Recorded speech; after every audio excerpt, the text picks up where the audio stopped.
এই মুহূর্তে big breaking যে খবর উঠে আসছে, কৃষ্ণপুর বিধানসভা কেন্দ্রের চাকমাঘাট ব্যারেজ সংলগ্ন তুইমধু এলাকার পশ্চিম মুসলিম পাড়া এক রোমহর্ষ অগ্নিকাণ্ডের ঘটনায় রীতিমতো চাঞ্চল্য ছড়া। আমি আবারও বলছি, গিয়ে খবর উঠে আসছে মুহূর্তের বিগ ব্রেকিং আমরা বলতে পারি। কৃষ্ণপুর বিধানসভা কেন্দ্রের চাকমাঘাট ব্যারেজ সংলগ্ন তুইমধু এলাকার পশ্চিম মুসলিম পাড়ায় এক রোমহর্ষ অগ্নিকাণ্ডের ঘটনায় রীতিমতো চাঞ্চল্য ছড়ায়। কেননা নিজ ঘরের ভেতরেই লাগা আগুনে 70 বছরের বেশি বয়সী জবেদা বিবি অগ্নিদগ্ধ হয়ে জীবন্ত পুড়ে ছাই হয়ে গেলেন। আমি আবারও বলছি, এই মুহূর্তের বিগ ব্রেকিং, নিজ ঘরেই অগ্নিদগ্ধের ঘটনায় 70 বছরের বেশি বয়সী জবেদা বিবি নিজ ঘরেই মৃত্যুবরণ করেন। সূত্র মারফত জানা যায় যে ওই বৃদ্ধা যখন ঘরে রাতের বেলা খাবারের পর ঘুমিয়েছিলেন, তখন হঠাৎ করেই ঘরে আগুন লেগে যায়। কিন্তু যেহেতু বয়সের ভারে নুগ্ধ ওই বৃদ্ধা, তাই ঘর থেকে আর বের হতে সাহস করতে পারেননি। যদি ঠিক সময় মতো ঘর থেকে বের হতে পারতেন, তাহলে হয়তোবা বাঁচানো যেত ওই বৃদ্ধাকে, এমনটাই বলছেন প্রত্যক্ষদর্শীরা। জীবন্ত এভাবে বৃদ্ধার অগ্নিকাণ্ডের ঘটনায় মৃত্যুকে কোনো মতে যেন মেনে নিতে পারছেন না পরিজনেরা এবং পাড়ার লোকেরা। আমি আবারও বলছি, এই মুহূর্তে বিগ ব্রেকিং যে খবর উঠে আসছে, কৃষ্ণপুর বিধানসভা কেন্দ্রে চাকমাঘাট ব্যারেজ সংলগ্ন এলাকার মুসলিম পাড়ায় এক বৃদ্ধার জীবন্ত অগ্নিদগ্ধের ঘটনায় একেবারে সারা রাজ্যে কিন্তু চাঞ্চল্য ছড়িয়ে পড়ে। এবং এদিকে খবর পাওয়ার পর এলাকার বিধায়ক এবং মন্ত্রী বিকাশ দেববর্মা পরিবারের প্রতি সমবেদনা প্রকাশ করে আর্থিকভাবে সাহায্যের হাত বাড়িয়ে দিয়েছেন। নমস্কার। আজকে আসা হইল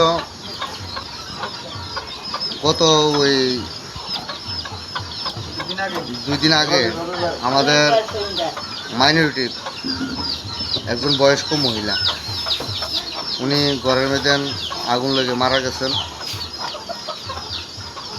তখন শোনার সাথে সাথে আমিও আসছি, তাদের পাশে যতটুকুই পারছি, পোস্টমর্টম থেকে ধরে যতটুকু পারছি আমি আমার মাইনরিটির ওয়াই ডিস্ট্রিক্ট মোর্চার পক্ষ থেকে আমি হেল্প করছি।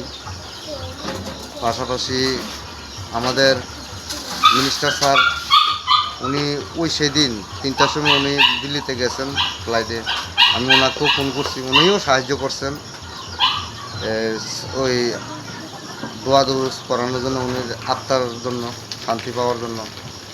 তার পাশাপাশি আমরা মুসলমানের ভিতরে তো 5 দিন পরে একটা দোয়া দুরুস হয়। তারা তো অর্থনৈতিক খারাপ, যার কারণে আমি আসলাম।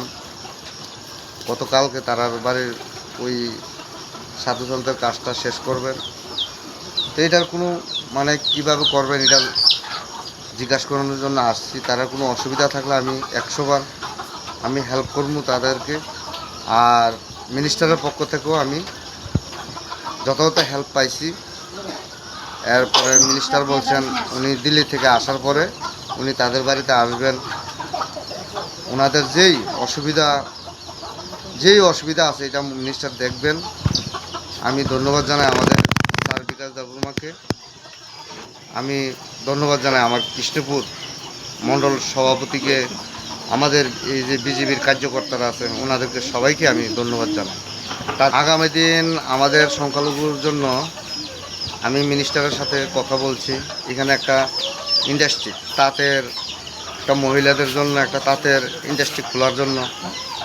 আর আমাদের যুবকরা একটা দাবি, একটা স্কুল, অঙ্গনাবাদী স্কুল লাগে, এটাও খোলার দাবি জানাইছি। আমি একটা রেজলিউশন দিয়েছি আমাদের মিনিস্টার সাহেবকে। এর পাশাপাশি আমাদের বেকারদের কিছু স্বাবলম্বন করার জন্য ওনাদেরকে একটা লোনের মাধ্যমে, আমাদের মাইনরিটি কর্পোরেশন লোনের মাধ্যমে, এরপরে আছেন আমাদের ব্যাংকে কিছু ফেসিলিটি আছেন, মাইনরিটির ব্লকে আছেন কিছু, এগুলো আমি মিনিস্টারের সাথে কথা বলছি। মিনিস্টার দেওয়ার আশ্বাস দিচ্ছেন, ইদানিংয়ে মিনিস্টার আমাদের নিয়ে বসবেন এখানে কৃষ্ণপুরে যে মাইনরিটি আছে তাদের উন্নয়নের জন্য।